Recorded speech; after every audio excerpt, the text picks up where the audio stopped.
વાત રાજકોટની કરીશું, જ્યાં સિટી બસકાંડ બાદ મનપાને ભાન થયું છે અને ફેક્ટ ફાઇન્ડિંગ કમિટી સમક્ષ સમગ્ર ઘટનાક્રમનો અહેવાલ મૂકવામાં આવ્યો.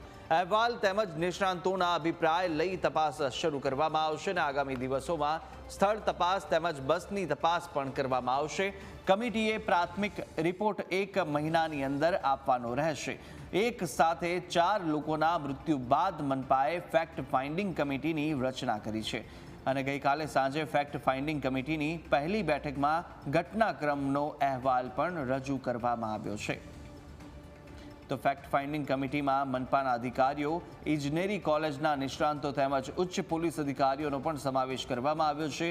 ઉલ્લેખનીય છે કે વિશ્વમ એજન્સી અને PMI એજન્સીનું સંચાલન કરનાર મનપાના પૂર્વ અધિકારી જસ્મીન રાઠોડ અને બીજેપી આગેવાન વિક્રમ ડાંગરની વરવી ભૂમિકા છે, છતાં પણ નક્કર કોઈ જ કાર્યવાહી કરાઈ નથી. વધુ વિગતો સાથે સંવાદદાતા ઋષિ પણ ફોનલાઈન પર જોડાઈ ચૂક્યા છે. ઋષિ, સિટી બસકાંડ બાદ હવે મનપાને ભાન આવ્યું છે અને ફેક્ટ ફાઇન્ડિંગ કમિટી સમક્ષ હવે સમગ્ર ઘટનાક્રમનો અહેવાલ છે તે પણ મૂકવામાં આવશે અને તપાસ પણ હવે તે દિશામાં ચાલી રહી છે. ફેક્ટ ફાઇન્ડિંગ કમિટીની અંદર અનેક લોકોનો સમાવેશ કરવામાં પણ આવ્યો છે.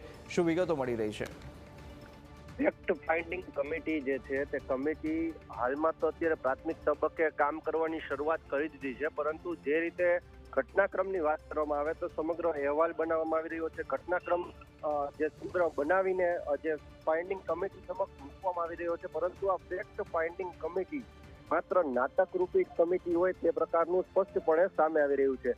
ઘટના જે છે તે સૌની આંખ સામે છે. જે પ્રકારે જે ઘટના બની, જે 4 લોકોના કરુણ મોત થયા છે ને હાલ જે સમગ્ર ઘટનામાં એજન્સી જવાબદાર છે, એજન્સીના જે ઓનર છે તેના ઉપર એક પણ પ્રકારની કાર્યવાહી નથી કરતા અને સાથે જ તેના સંચાલક છે તેના વિરુદ્ધ પણ એક પણ પ્રકારની કાર્યવાહી થઈ નથી. હાલ ડ્રાઈવર પાસે લાયસન્સ નહોતું, ગાડીમાં બ્રેક ફેલ ન હતી, બસ પણ નવી હતી, છતાં પણ એજન્સીની જે ચોખ્ખી જવાબદારી આવે છે તે એજન્સીને બચાવવાનો હાલ અત્યારે પ્રયત્ન થઈ રહ્યો હોય તેવું સ્પષ્ટપણે સામે આવે છે.